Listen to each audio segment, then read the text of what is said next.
kaigsuonan nga gikinahanglan sa usa ka piliyalan. Karon nga panahon ni kita sa kalibutan nga nag-value sa success, pinaagi sa mga tawhanon nga mga panglantaw. Kung popular ka or kanang makita ka permanente sa social media, you are considered successful. Kaning mga vlogger, maka-earn og mga kwarta. Bisag unsa na lang ang ipakita nila sa ilang page, aron lang maka-earn og kwarta. So, nagiging popular sila.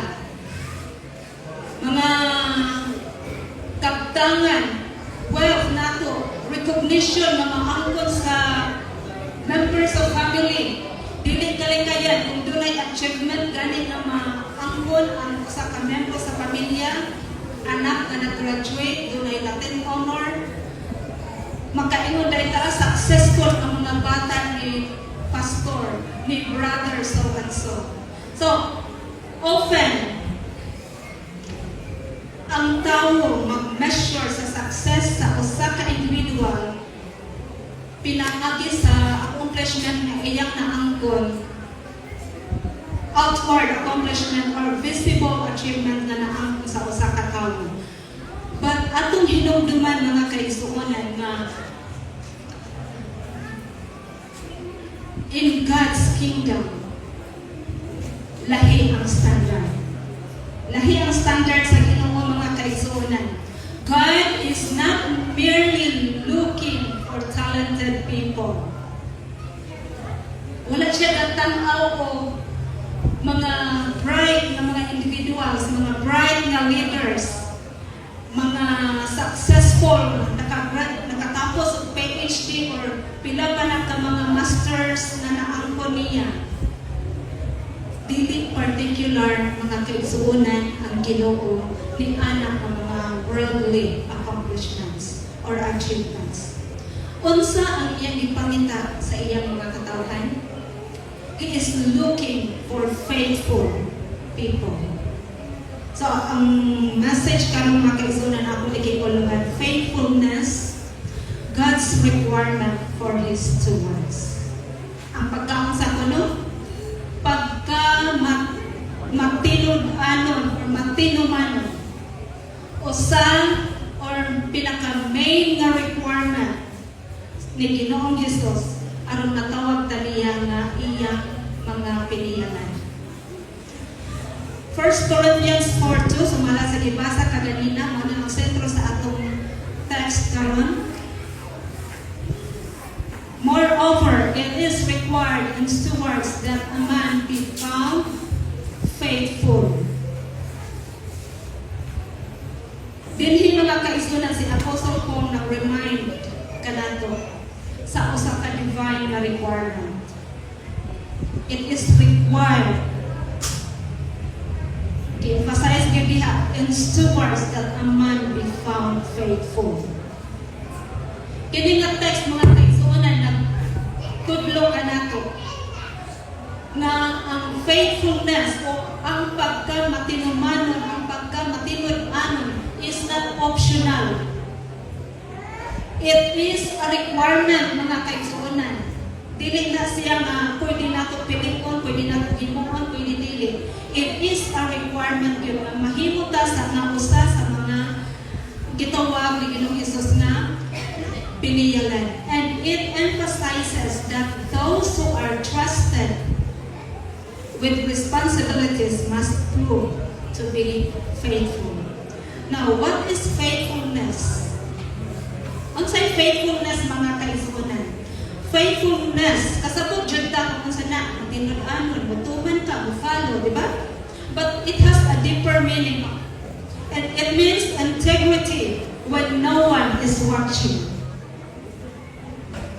Masaligan kahata mga kaigsuonan kung kita ra o sa, for example, kinsa church treasurer din church treasurers. Nakasulay na ba mo nga mag-ihap mo sa tithes and offerings na wala ko'y kauban?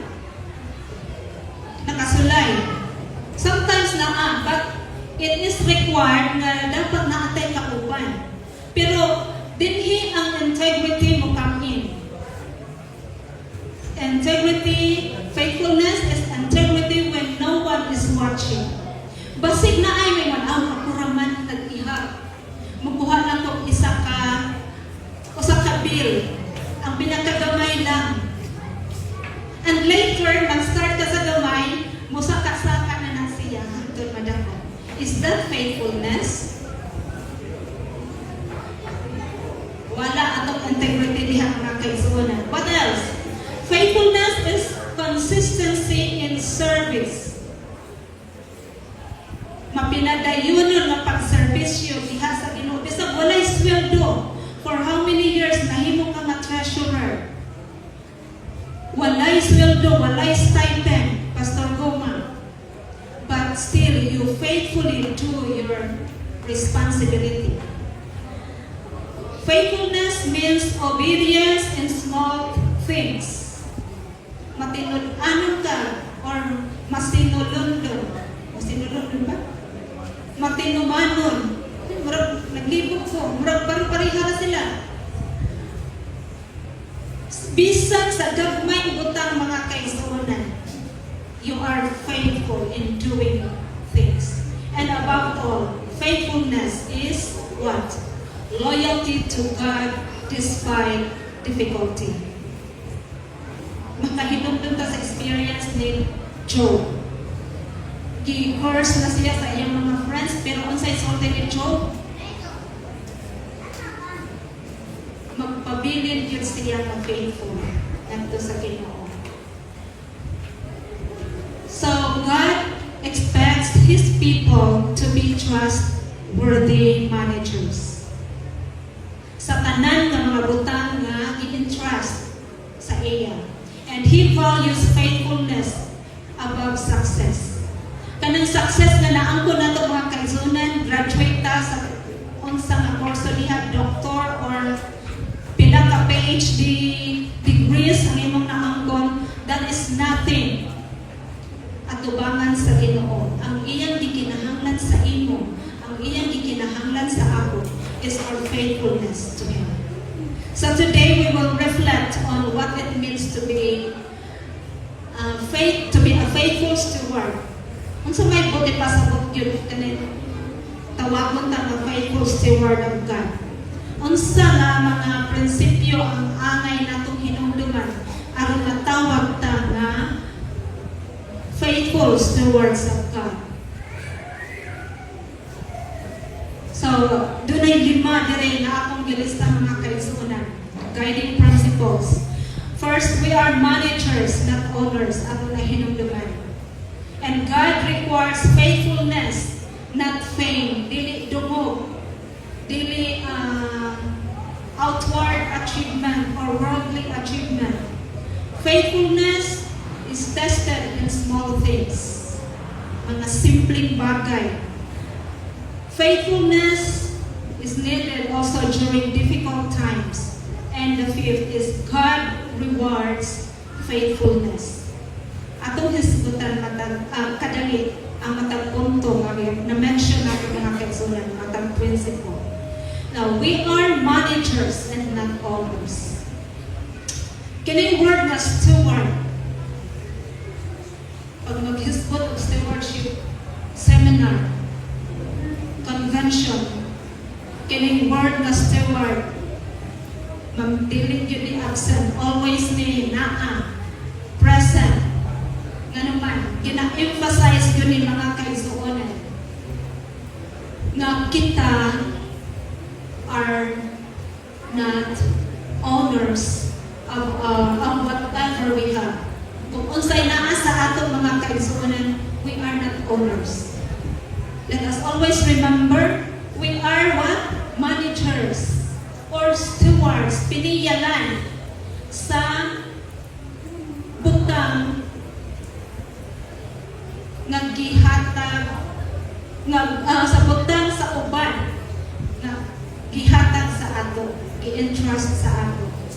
Psalms 24 verse 1. Given that the earth is the Lord's and the fullness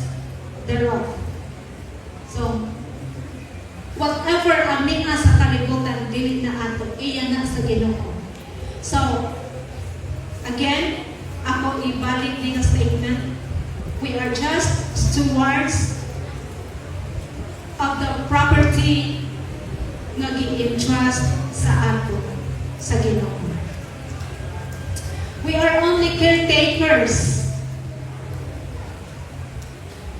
Dili ta tag-ina. So, unsay gi-entrust sa Ginoo sa atong mga kaigsuonan?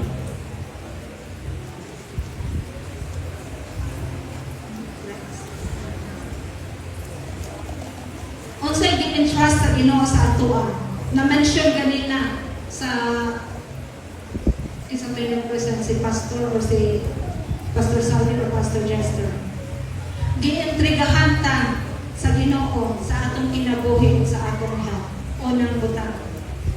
God entrusted with us our life and our health. Ang atong bodies is the temple of God. It is our gift from God. Faithful stewardship means caring for our health, practicing temperance. Na-practice na mga kaigsuonan? Temperance or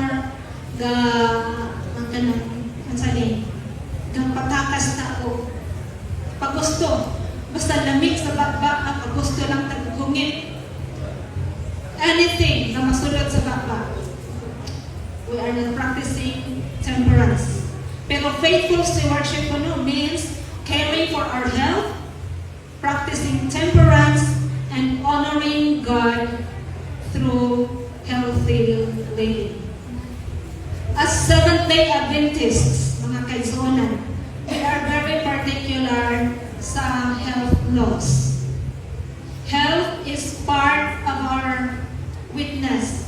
Health is part of the gospel message na atong ginasulti ngadto sa mga katawhan. How are we caring our body, mga kaigsuonan? Our temple. Ang temple nga gihatag sa Ginoo sa ato. Giun sa nato na pag-atiman.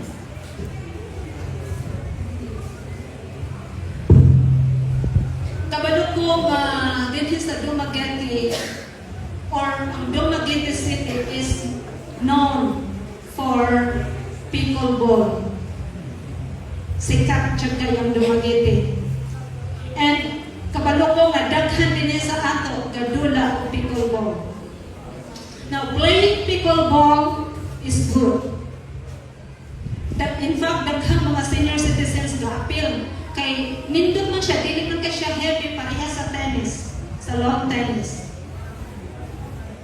Pero, mga kaigsuonan, kung magduwa tag pickleball until the wee hours of the night, is it good? Basig nakalapas na ito mga kaigsuonan sa loss of health na to. Dinhi mo kamin ang atong temperance. Control ta. Nindot magduwag pickleball. Di lang ta mag-after na makadaog ta. Ang importante, makasingot. Maggawas ng mga singot na makapastress sa ato. Basta makasmile lang ta, makakatawa. Okay na. Ako din kay ko particular kung makadaog. Pero kung makadaog, nindot po. Di ba? So, just play. Ayaw kasuko kung ang imong partner diling makabalik sa ula. Kaya ma-stress ka na, nawala ang purpose nga nung nag-exercise ta, nga nung nagduwag ta. So, ato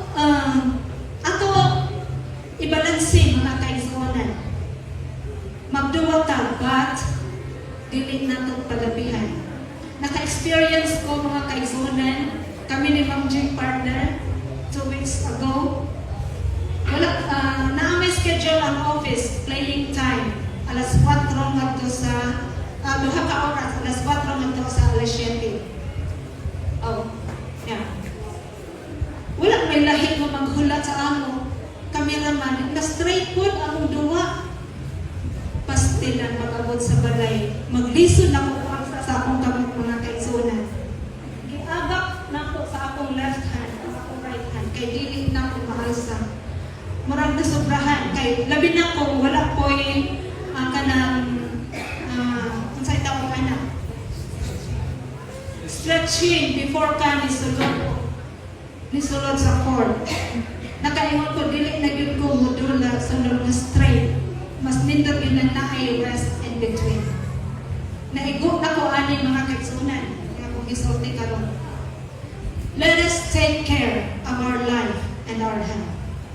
Ikaduha, God has entrusted us with our time. Our time is one of God's greatest gifts. And each person, matapusa sa ato mga kaigsunan, madato ka man or mapobre, we have the same amount of time. Nagihatag sa Ginoo, 24 hours. And a faithful steward prioritizes her time on its top, or on sa maning top, time alone with God. Na siya'y panahon ni Ana, na panahon sa family worship, na ay panahon sa serbisyo ngadto sa uban, na ay panahon sa pagsimba, na ay panahon for everything. Dili kay more on games or more on social media and less on reading the Bible. Maigo biyata ni Ana. Ako nagsulti, usahay maigo ko. So we need to manage our time. Another nga butang nga gi-entrust sa Ginoo sa ato is our talents and our gifts. Ang matag usa sa ato gitagaan tag talento sa Ginoo mga kaigsunan. Wala gyud moingon nga dapat wala gyud moingon nga wala ko'y talento. Kay ang Ginoo naghatag gyud og talent sa tag-usa. Ang uban gitagaan niya talent sa pag-preach. Ang uban gitagaan sa talent sa pagtudlo, pagkanta, pag-organize ng singing group like Ma'am Gabor. Ang uban gitagaan ng talento sa Ginoo to encourage others and to serve others. Ang question mga kaigsunan, the question is not how gifted are you? Pero ang question is, how faithful are you? How faithful are we with what God has given us? Giunsakap nato paggamit mga kaigsunan ang talento magihatag sa Ginoo sa ato. Kaya nung doon sa parable of the talents, it teaches us that God rewards faithfulness, not comparison. Na ay gitagaan og 10, 5, and 1. Ang gitagaan og 10, syempre kay 10 ang gihatag, may increase po og 10. Ang gihatagaan og 5, may increase og 5. Ang nakadawat og usa, may increase ba? Wala. Iyang gitago. Kay nga naman, may langing among manager mo kuha sa iyang, so wala iyang gihabuan or probably na po siya sa iyang kaugalingon, naghunahuna po siya nga, ngano ko sa laman ako, ang iyang napulo, ang iyang 5, ngano nga po sa. So iyang italo, ang iyang talo. Pero ang Ginoo, maghahatag og rewards ni adtong matinumanon nga nag-follow sa iyang command. Wala, dili nang i-compare nato ang atong kaugalingon ngadto sa uban. So whatever we have, ato na i-develop, and God will reward us. Another, our finances and resources. Gitagaan ta sa Ginoo mga kaigsunan og money, possessions, and opportunities. Opportunities to serve in whatever capacity na fit sa ato. Gitagaan ko opportunity sa Ginoo maka-work sa atong denomination. And faithfulness mga kaigsunan in our finances and resources includes the returning of our faithfully returning our tithes. How faithful are we mga kaigsuonan? Usahay, based on observation, makakita ko sa resibo. I am one of the treasurers sa younger years na ko. Pag mag-resibo, may matingala ko, professional, pero ang offering ang tithe ng ihatag 100. Teacher or whatever na profession, pero 100 ang gihatag.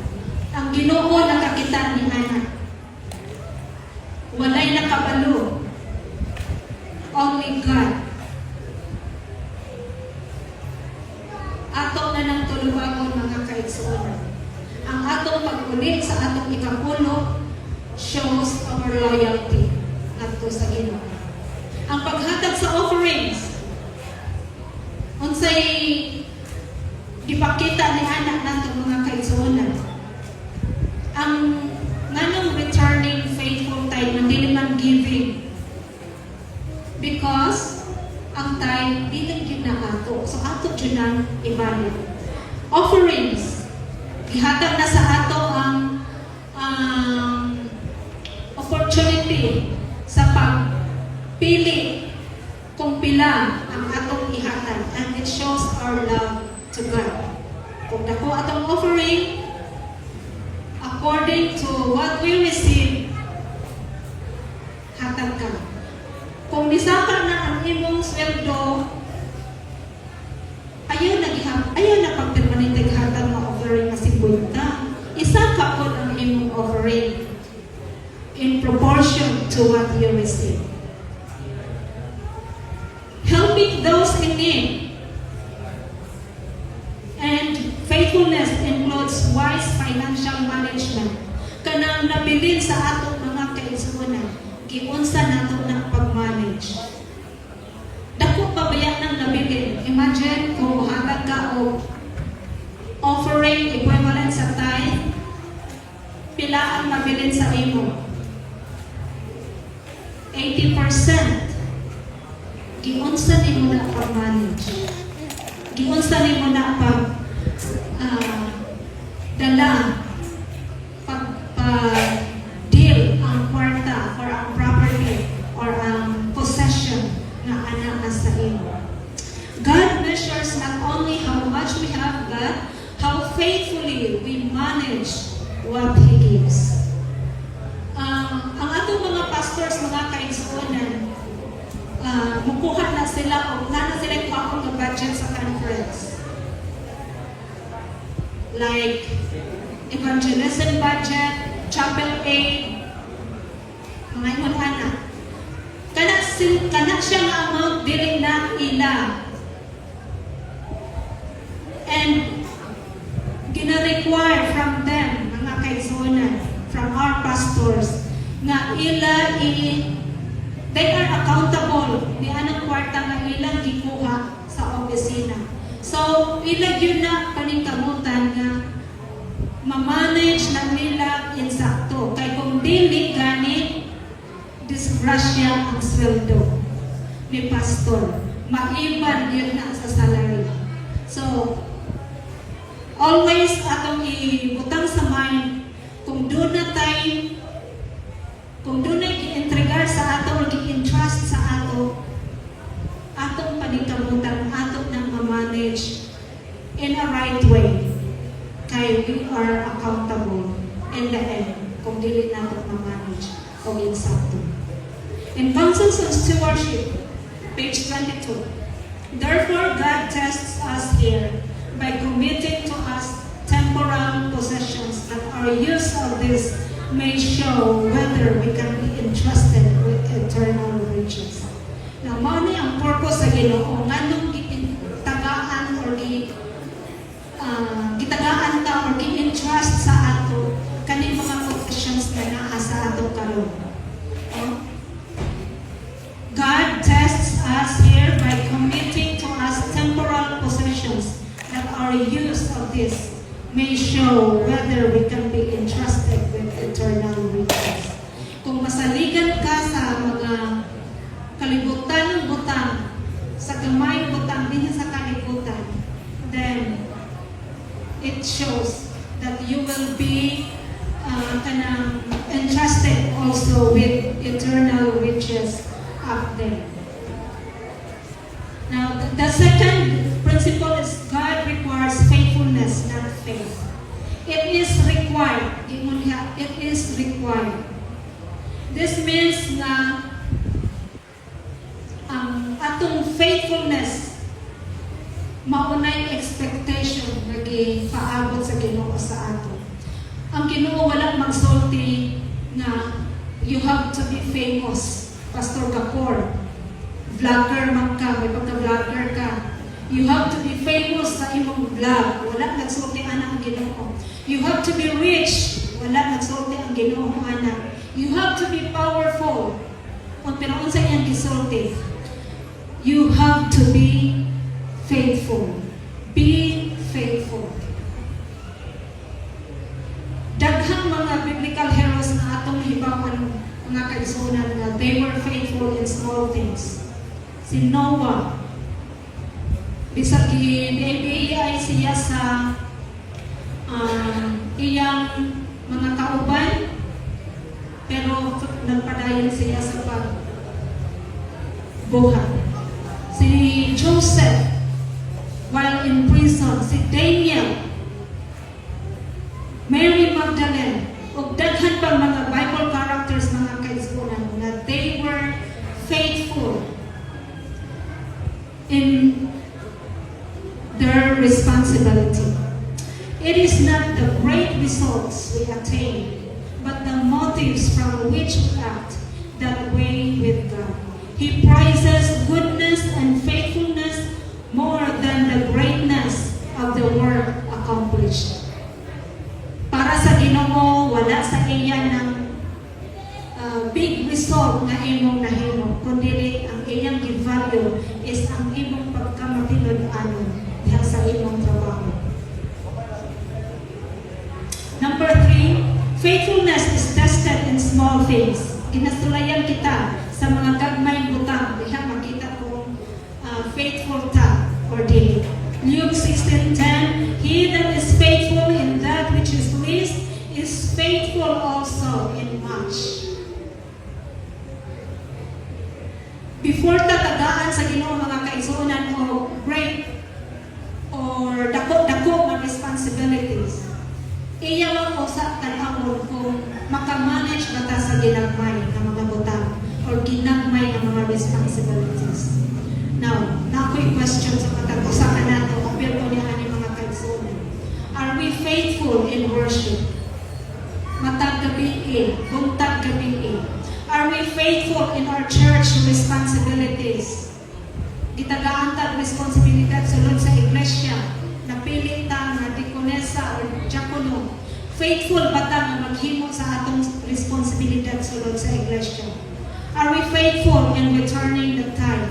Are we faithful in our family relationships? In our prayer? Mga kaigsunan. Faithfulness begins in the ordinary moments sa atong kinabuhi. Daghan ang gusto nga mahimo og mga dagkong ministry, pero makalimot sila sa mga gagmay butang na dapat himuon aron kita maka-angkon o maka-achieve ang great result na gusto nato ina-picture out. Gusto nato dako dayon. Why not start small, mga kaigsunan? Small things. It is faithfulness in the smallest duties that develops the capacity to bear larger responsibilities. So, nalimot kong sumpay sa source. Ang sabi no? Faithfulness in smallest duties.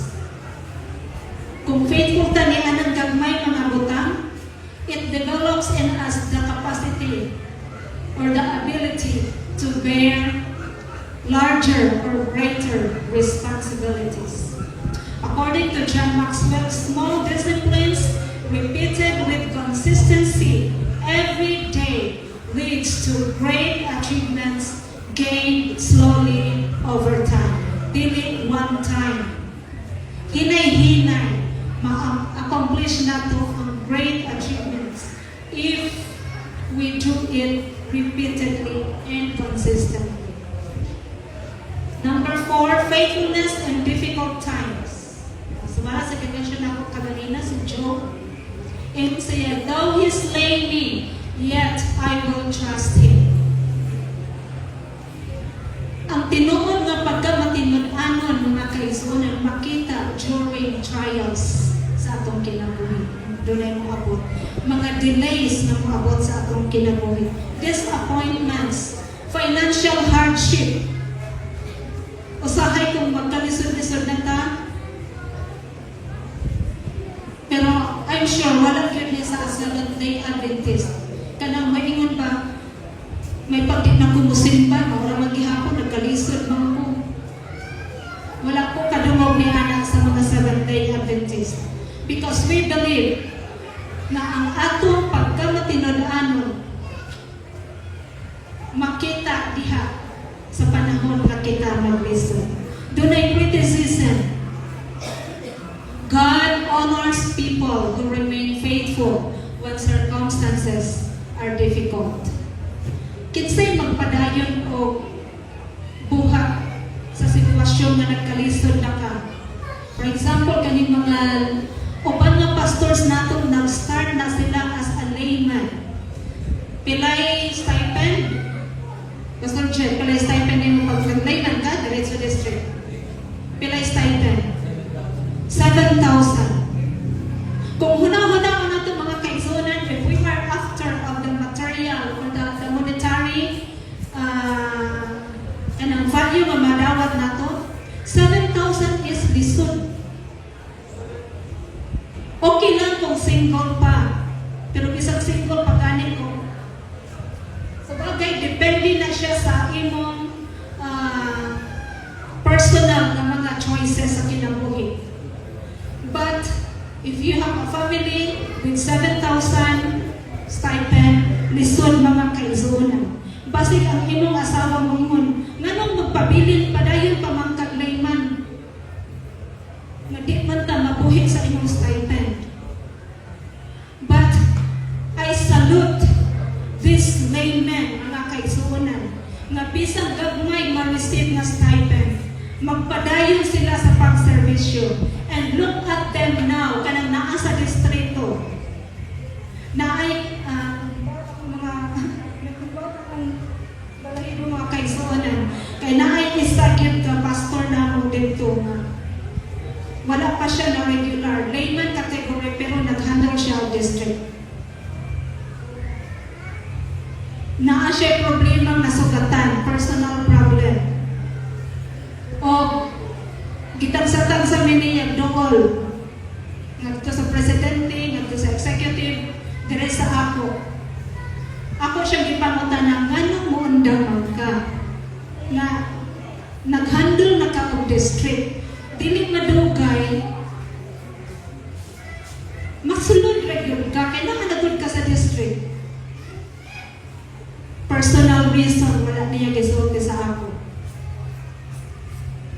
Ingon ko nga, why not wait until next year? Maupay tambag sa uban sa mga pastors. Sayang kaayo, ayaw pag-undang. Kinaan ka diha. Kung baga, kung naay opportunity, siya na yun ang sunod. Mga kaigsunan karon, he is now an ordained pastor. Kung wala siya nagpabilin sa district mga kaigsunan, ingon pa niya, after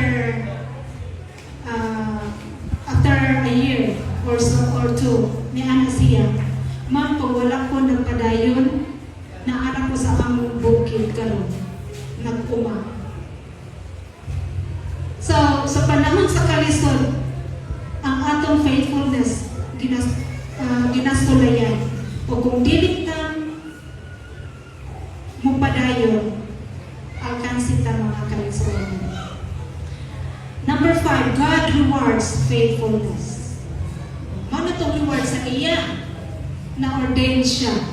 Pero kung what siya ng matinunanon, after such trials, mga disappointments, iundang siya, walay reward. So, nindot kay paminawon mga kaigsunan, when God will say to us, well done, thou good and faithful servant. Pagbalik ni Ginoong Hesus, bubalik man yun siya, and that is certain. Masultihan kahanta mga kaigsunan, well done, thou good and faithful servant. Ang atong reward, dili kinalibutan. Wala ta na kinahanglan ni anang earthly recognition, pero nindot ang atong paaboton nga reward mga kaigsunan kung kita makadungog. Inigsulti ni Ginoong Hesus, well done, good and faithful servant. Jesus did not say successful servant. Wala siya nasulti na, but ingon siya, faithful servant. God values faithfulness in using whatever abilities and opportunities and responsibilities that He has entrusted to us, whether great or small. Even those with one talent are called to faithfully develop and use it for God's service. And ang langit, mga kaigsuonan, mag-celebrate sa atong faithfulness. Ang langit mag-celebrate kung makakita siya sa usa ka faithful choir church elder na nagpadayon og serbisyo sa sulod sa iglesia. A faithful church treasurer, a committed deaconesses or deaconess, a praying mother, a dedicated worker. Kining tanan mga kaigsunan, nakita niya sa Ginoo ang mga ginagmay, small, faithful act of kindness. Walay faithfulness nato mga kaigsunan nga wala nakita sa Ginoo. Iya na na-notice. Iya na nakita tanan. Mga ginagmay natong gihimo. Matag-adlaw.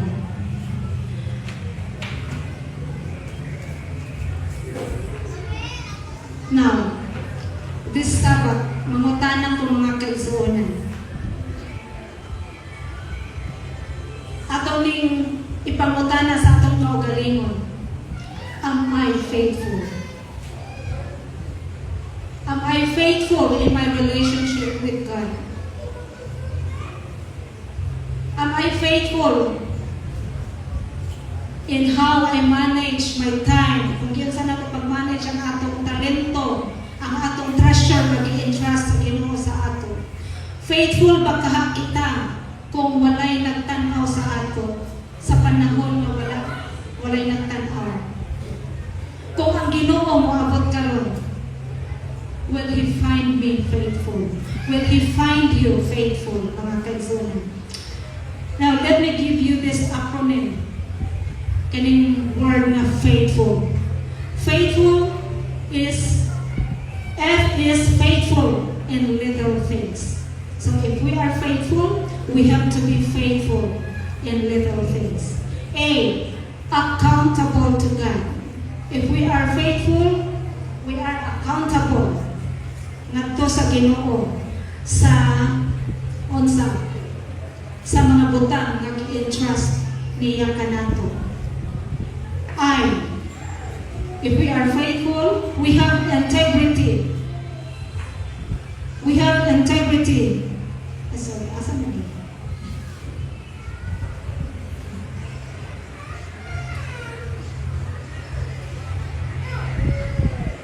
Sa atong pagserbisyo ngadto sa Ginoo, are we honest?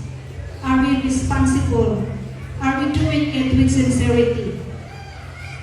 T, trustworthy with resources. Are we managing wisely the 4 T's? Ganina, na-mention to ganina. Maragdaghan to nga T. Pero ako mag-mention ko of 4. Are we managing properly the 4 T's? Time, talent, the treasure, and the temple or ang atong body. H, honoring God first. If we are faithful, we honor God first. Putting God first in everything. Sa atong mga desisyon, konsultaha ang Ginoo. Sa atong finances, before nato na gastuhon, pray for it. O sa atong mga priorities sa kinabuhi. Are we faithful? If we are faithful, we are fruitful in our ministry. Gabito nato kung unsa atong talento na kung unsa ang talento magihatag sa Ginoo sa ato. You, what is you? Unselfish in giving. We are practicing generosity through giving of our offerings and through acts of kindness. Usahay kining acts of kindness mga kaigsuonan, dalit ta din mas scam. Kay daghang mga scammer nga moduol sa ato kay mga Adventista pangayuan nato doon muhatag naman ta dayon. But there are opportunists na kanang binuang na gyud ang ila ba. One time na ay naghataan adto sa ako pero balik-balik na nagsiya. So ako siya ipangutana.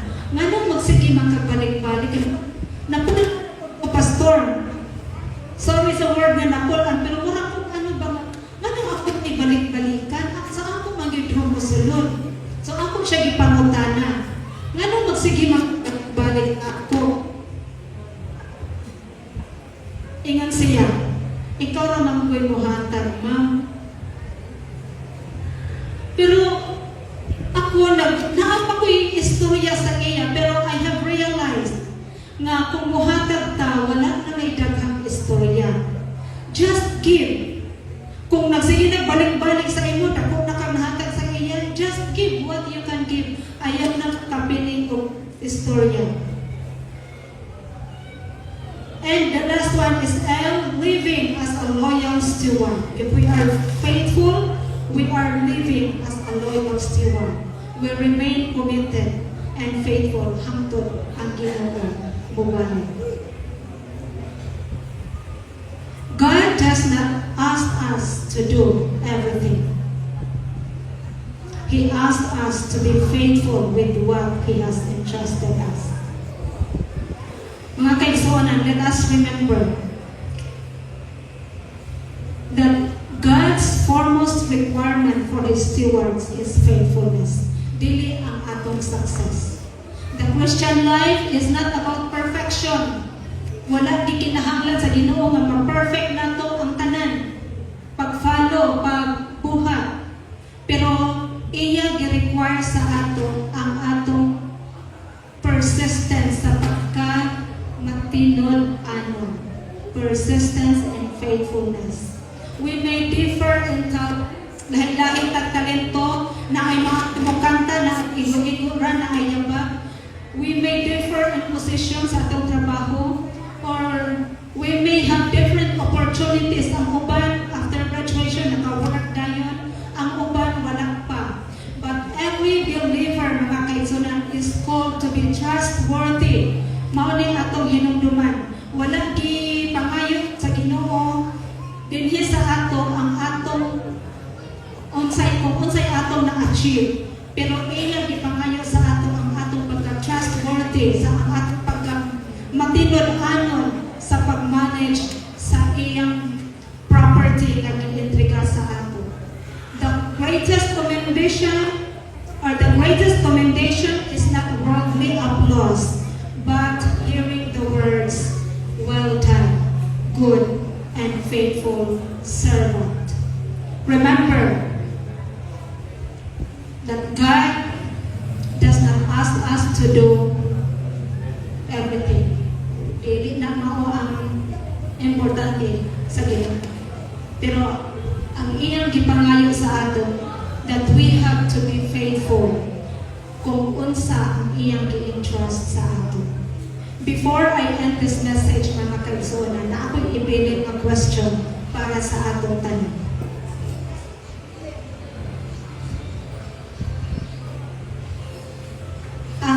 Ginoo, walang mangutana sa ato kung unta ka successful. Ang iyang pangutana sa ato, can I trust you to be faithful? If our answer is yes, mga kaigsuonan, then let this be our daily prayer. Lord, help me to be a faithful steward until Jesus comes. This is my prayer.